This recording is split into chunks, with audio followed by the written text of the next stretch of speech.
Os anestésicos locais com certeza revolucionaram e muito a prática clínica da odontologia, porque graças a ele nós podemos realizar diversos procedimentos em nossos consultórios sem que o paciente sinta dor e sem que ele precise perder a consciência. Infelizmente nem sempre foi assim. Nos tempos dos barbeiros cirurgiões não existiam anestésicos locais, por exemplo. O indivíduo que precisava se submeter a algum procedimento mais doloroso, como uma extração, por exemplo, ele ingeria algum tipo de bebida alcoólica bem forte, ficava levemente entorpecido, era contido fisicamente, amarrado e ali mesmo ele se submetia à exodontia, restauração ou o que precisasse. Felizmente já melhorou muito de lá para cá. Mas tem um mito que ainda rodeia a maioria dos nossos pacientes e alguns dos nossos colegas, que é o mito do dente inflamado não pega anestesia. Será que é verdade? Será que isso existe mesmo? Fica comigo até o final que eu te mostro.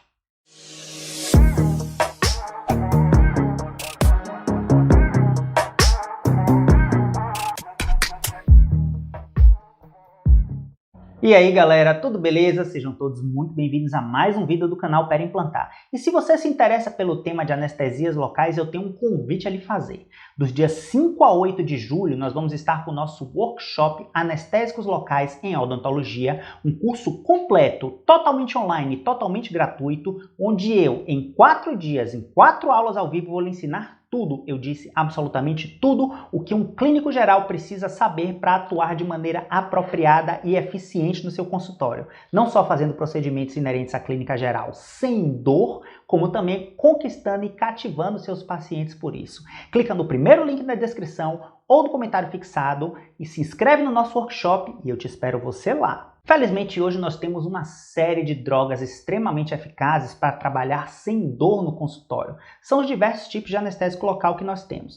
Graças a ele nós podemos fazer diversas coisas. Sem eles, eu acho que nós não conseguimos fazer nem 10% dos procedimentos que nós realizamos nas nossas clínicas. Eu não consigo imaginar, por exemplo, a instalação de um implante, que é um procedimento relativamente simples sob anestesia local, sem esse tipo de anestésico para nos ajudar.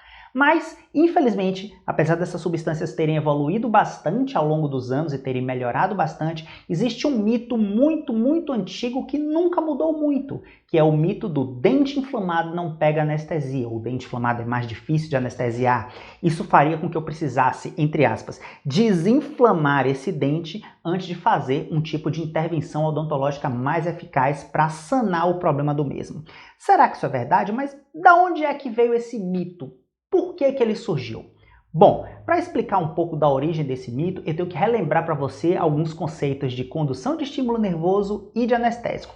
É rápido, eu prometo. Isso aqui, quando você tem um estímulo nervoso, pode ser um beliscão, por exemplo, esse estímulo percorre todo o neurônio sensitivo, o neurônio aferente, chegando até o cérebro, onde ele é interpretado como dor.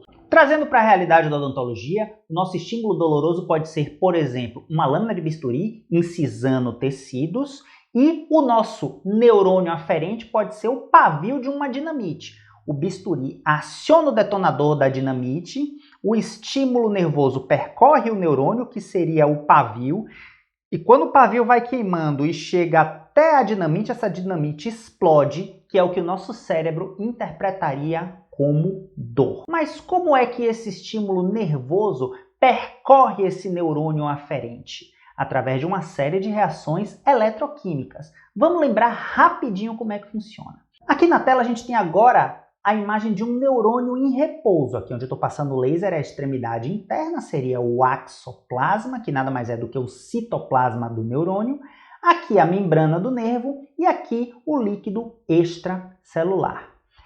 Esse neurônio possui uma série de íons do lado de fora da membrana e do lado de dentro da membrana. Existe uma predominância de íons de sódio do lado de fora, uma predominância de íons de cálcio do lado de dentro e ainda tem alguns íons cloreto que não estão representados aqui na figura. Eu sei que através do equilíbrio que existe entre esses íons de sódio, potássio e cloreto, o chamado potencial elétrico da membrana é negativo quando comparado ao potencial elétrico do exterior, tá? O chamado potencial de repouso da membrana é de aproximadamente menos 70 mW.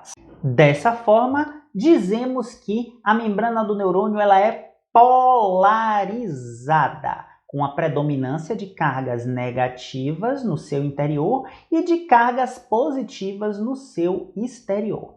Isso ocorre até que esse neurônio seja excitado por um estímulo nervoso, por exemplo, um beliscão ou uma lâmina de bisturi. O que é que esse estímulo nervoso faz? Esse estímulo nervoso aumenta em muito a permeabilidade da membrana aos íons de sódio. Eles penetram através de canais específicos que jogam pequenas quantidades para dentro, mas ao ser excitado, essas quantidades que passam pelo canal são muito aumentadas. Então ele começa a jogar muitos íons de sódio para dentro da membrana. Isso faz com que haja uma predominância de cargas positivas no interior em relação ao meio externo, o contrário do que acontecia antes, porque entrou muito sódio. Isso nós chamamos de despolarização da membrana, porque o potencial de repouso, que era de menos 70 miliwatts, após a excitação desse neurônio, ele deixa de ser negativo e passa a ser positivo, de mais 40 miliwatts aproximadamente.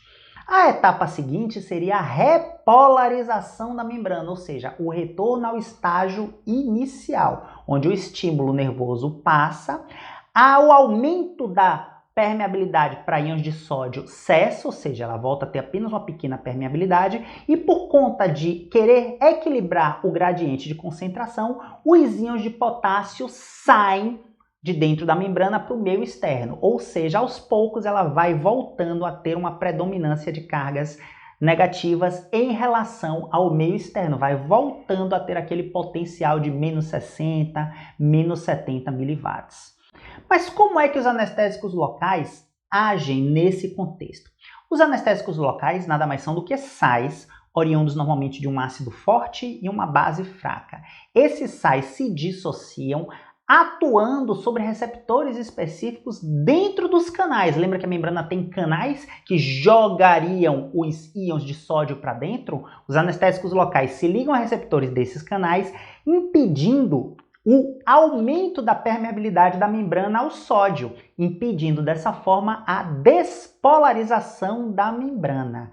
Se impede a despolarização da membrana, o simples depósito de um anestésico local numa determinada região funcionaria como uma poça de água no meio do pavio. Então, o estímulo nervoso se propagaria até a região do anestésico local. Dali até o cérebro, ele não segue, não podendo ser interpretado como dor, porque na região onde o anestésico local foi depositado, não haveria mais despolarização da membrana.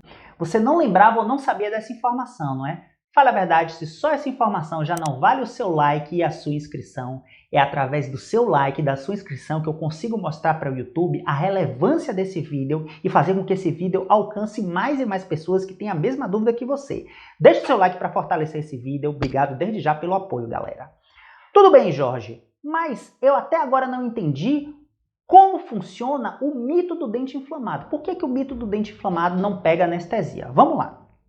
Primeiro, o que seria um dente inflamado? A gente tem diversas patologias que poderiam causar um ou outro tipo de inflamação dentro da cavidade bucal. Mas o mito do dente inflamado está normalmente associado a dentes com processos infecciosos, principalmente aqueles relacionados a abscessos, sejam eles abscessos periodontais, periapicais, pericoronários e por aí vai. Porque esses abscessos, eles estão normalmente relacionados a coleções purulentas. E o pus acaba por diminuir o pH do meio, acaba tornando o meio mais ácido. Lembra que os anestésicos locais são sais que se dissociam em ácidos mais bases. Em um pH mais baixo, essa dissociação do sal anestésico estaria um pouco reduzida, o que prejudicaria bastante a ação desse sal anestésico. Ué, mas então, Jorge, o mito do dente inflamado é verdadeiro. Se o processo purulento gera diminuição do pH, diminui a dissociação do sal anestésico e diminui a ação dele, o dente inflamado, com um processo infeccioso associado, realmente não pega anestesia. Sim e não. Porque aí entra um conceito muito antigo chamado de anestesia à distância. Se nessa região aqui do sal anestésico eu tenho um processo infeccioso purulento com redução do pH, nessa região aqui, de fato, a eficácia do meu anestésico local é bastante reduzida. Mas eu posso anestesiar longe, eu posso anestesiar distante dessa região com processo infeccioso associado. E aí o estímulo nervoso ele se propagaria até aqui, não chegando ao cérebro de qualquer forma. Na prática clínica, isso significaria, por exemplo, trocar uma anestesia terminal infiltrativa por um bloqueio regional. Exemplo prático. Se eu tenho um paciente que chega até o meu consultório com uma queixa de dor no incisivo lateral superior, a grande maioria das intervenções nesse dente podem ser feitas com anestesias do tipo terminal infiltrativa, vulgo anestesia no pé do dente. Porém, se ao exame clínico eu identifico que essa unidade tem, por exemplo, um abscesso periapical associado, ele está drenando o pus espontaneamente, é esperado que o pH naquela região esteja reduzido, diminuindo a ação do meu sal anestésico. O que é que eu vou fazer? Eu vou deixar de tratar? Não. Em odontologia, na maioria das situações, a gente precisa tratar processos infecciosos removendo o foco, tratando a causa da infecção. Não medicando, não passando remédio, não. Na maioria das vezes a gente trata com remoção do foco. Como é que eu posso resolver essa situação? Substituindo a minha anestesia terminal infiltrativa por um bloqueio regional, por exemplo. Que aí, nesse caso, seria o bloqueio do nervo alveolar superior anterior e alveolar superior médio. Anestesiando à distância em relação àquele processo infeccioso e o que me permitiria fazer a minha intervenção, seja ela endodôntica ou exodôntica. E dessa forma, a gente acaba de vez com o mito do dente inflamado, tem que passar remédio para desinflamar, senão ele não pega a anestesia. Olha, se você gostou desse tópico, não se esqueça, se inscreve no nosso workshop que vai acontecer de 5 a 8 de julho, primeiro link da descrição, encaminha o link desse vídeo para o máximo de amigos que você acha que também tem essa dúvida de dente inflamado não pegar anestesia e dá uma conferida nessa playlist que está aparecendo aqui em cima e nesse vídeo que está aparecendo aqui do lado. Esse vídeo aqui é o nosso vídeo de alveolar inferior que está sensacional. Se você tem dúvida para bloquear o nervo alveolar inferior, assiste esse vídeo e acaba com suas dúvidas. E clica também nesse botão aqui em cima para se inscrever no canal, caso você ainda não esteja inscrito. Muito obrigado pela atenção e até a próxima!